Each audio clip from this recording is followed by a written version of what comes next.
Unajua hata kama unasema kwamba hauwezi kuhimili tendo la ndoa vile ambavyo ipasavyo. What are you saying? What are you saying? What is he saying? Inawezekana makosa ni yako wewe mwanaume. By the way, mwanamke hawezi kukuambia. Mama Dana anakuja mdogo mdogo hivi. Ananiambia mafix unaniona, anakuambia nakuona mke wangu. Unaniona? Nakuona mke wangu. Nani kama Mama Dana? Sababu tayari yeye anahitaji afike kule sehemu aendako, kwa maana ya sehemu ya kileleni. Lakini wewe kosa linaanzia kwa mwanaume kama utakuwa unashiriki tendo la ndoa halafu haufahamu uzito wa mwanamke wako unaendaje. Sasa kama mwanamke wako amekuzidi kuanzia kilo 15 na kuendelea, kuna staili ambazo hauhitaji kabisa kuzitumia. Mama Dani alikuwa na uwezo kufanya kama spider.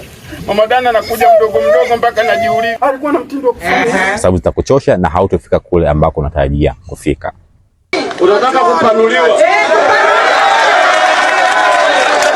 Okay, by the way, muda ambao unafika wa kushiriki tendo la ndoa, kuna vitu vingi ambavyo vinakuwa produced kichwani, nikiwa zungumzia zile hormone. Zile hormone za raha nikiwa zungumzia oxytocin na adrenaline.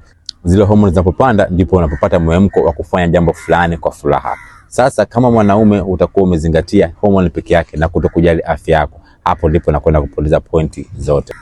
Wakati unapoendelea kulalamika kwamba hauwezi kuhimili tendo la ndoa muda mrefu, wakati unafahamu mwenza wako amekuzidi kilo zaidi ya 15 mpaka 10. Sasa haya sikilize. Okay. Ukiwa unafanya tendo la ndoa, muda mwingi unatumia sana nguvu, lakini pia unatumia hisia na unatumia power ya kutosha. Sasa kama unatumia style tofauti tofauti ambazo zinakuzidi, zile style za kubebana, au mwanamke anakuwekea uzito wewe mwanaume alafu wewe ndio mwenye uzito mdogo, hapo utakwenda kuchukua haraka, alafu mwanamke atakuona ni mzembe kwa sababu uzito wote amekuachia wewe. Kuna style ambazo ni pendwa kama mwenza wako amekuzidi kilo.